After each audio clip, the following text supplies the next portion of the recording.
اگر زبان بے قابو ہو نا، لفظ اگر آوارہ ہو، جملے اپنی مرضی کے نکلیں تو پھر نیکیاں ضائع ہو جاتی ہیں۔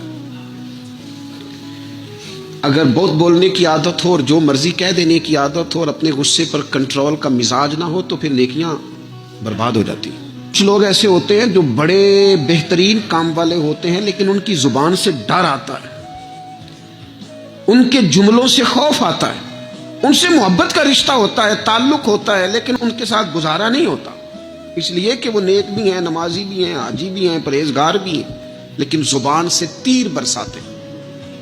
ان کے جملے نہیں ہوتے، ان کے نشتر ہوتے ہیں جو دلوں کو گھائل کرتے، زبان سے تیر برساتے۔ ایسا آدمی اپنی نیکیاں ضائع کر بیٹھتا ہے۔ بڑے بڑے جملے بولنا مسلم شریف میں موجود ہے۔ نبی اکرم صلی اللہ تعالی علیہ وسلم نے فرمایا، ایک شخص نے قسم اٹھا کے کہا تھا اللہ فلانے کو معاف نہیں کرے گا، تو فرماتے ہیں رب کریم نے فرمایا یہ کون ہے جو میرے اوپر قسمیں اٹھاتا ہے، اسے جا کے کہہ دو۔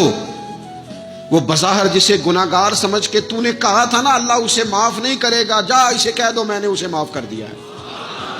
اور یہ جو تو حاجی نمازی نیک پرہیزگار بنا پھرتا تھا اور قسمیں اٹھاتا تھا رب فلانے کو معاف نہیں کرے گا، اسے کہو تیرے سارے عمل برباد کر دیے، نئے سرے سے عمل کرنا شروع کر، تیری ساری پچھلی نیکیاں ضائع کر دی۔ تو کون ہوتا ہے قسمیں اٹھا کے کہنے والا، زبان کو کنٹرول نہ رکھنے والا؟